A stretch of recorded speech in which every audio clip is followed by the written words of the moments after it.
Sign the divorce papers or I'll break your nose. The pen hit my chest before it hit the table. His hand still hovered in the air, shaking from his own arrogance. My wife stood behind him, silent, her eyes darting toward the floor like she had already chosen her side. "Your children are mine," he spat. I let out a breath that almost sounded like a laugh.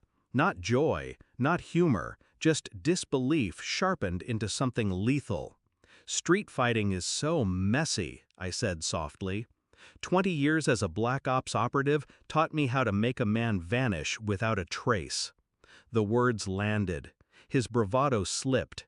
His hand twitched toward the pistol at his waist. He thought pulling it would control the room, but I'd already taken control the moment I walked in. I didn't need to look at her to know she wouldn't speak. Silence was her chosen weapon now. Silence and the gangster she had crawled into bed with. Infidelity isn't loud. It doesn't come crashing through the front door. It seeps into the walls. It stains the sheets.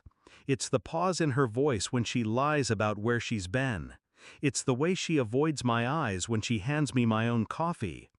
I wanted to deny it, pretend I hadn't seen her messages, pretend the strange number that kept calling late at night wasn't him.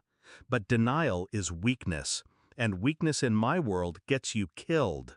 So I swallowed it, and I watched. Her betrayal wasn't just a wife's affair, it was calculated. She wanted more than passion. She wanted security from a man who could scare me. She forgot who I used to be. She forgot what training does to the mind. I played the role of the husband too busy to notice, but inside I was dissecting everything.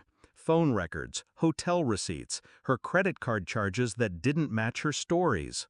I tracked him too, his routes, his habits, the way he leaned on his reputation instead of skill. A man built from violence but hollow in strategy. He thought fear would keep me out of his shadow. I gathered evidence quietly. DNA from the motel sheets, video feeds from the parking lot cameras. My silence wasn't surrender, it was preparation. And every night, lying next to her, my chest burned with questions I never asked out loud. How long had she despised me? When did my devotion turn into her opportunity? She kissed me once in the kitchen while dinner simmered on the stove. Her lips touched mine, but her eyes were far away. I let her believe I was blind. In truth, I was waiting for the perfect moment to open them. The report came back clean, precise, undeniable. DNA, surveillance stills, a ledger of betrayal laid bare on white paper. I sat across from her that night, the children asleep upstairs.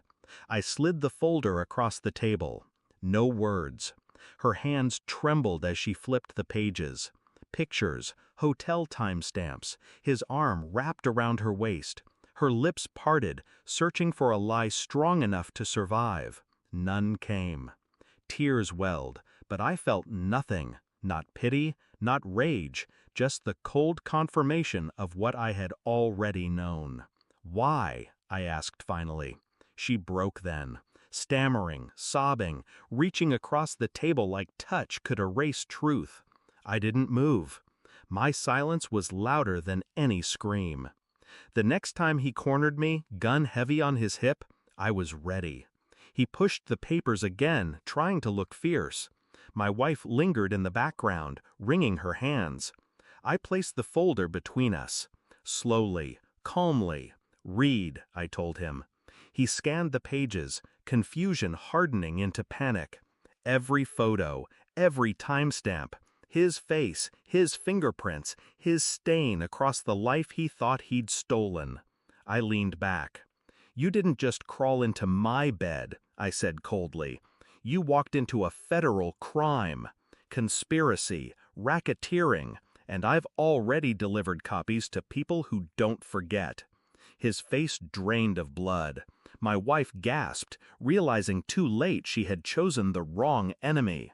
I didn't raise my voice. I didn't touch my weapon. I let silence crush them both.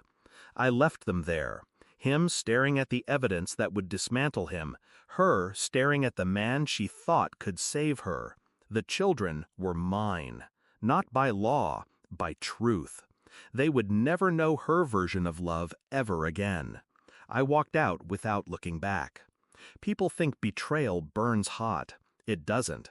It freezes you, numbs you, leaves you sharper than before. By the time the door closed, I already felt lighter. Her tears, his threats, their collapse, none of it mattered anymore. I wasn't her husband. I wasn't his victim. I was the man who saw everything, said nothing, and left with everything that mattered. And I never turned back. Thanks for watching. Don't forget to like, share, and comment. Subscribe now to Cheating Stories Insight World for more amazing stories.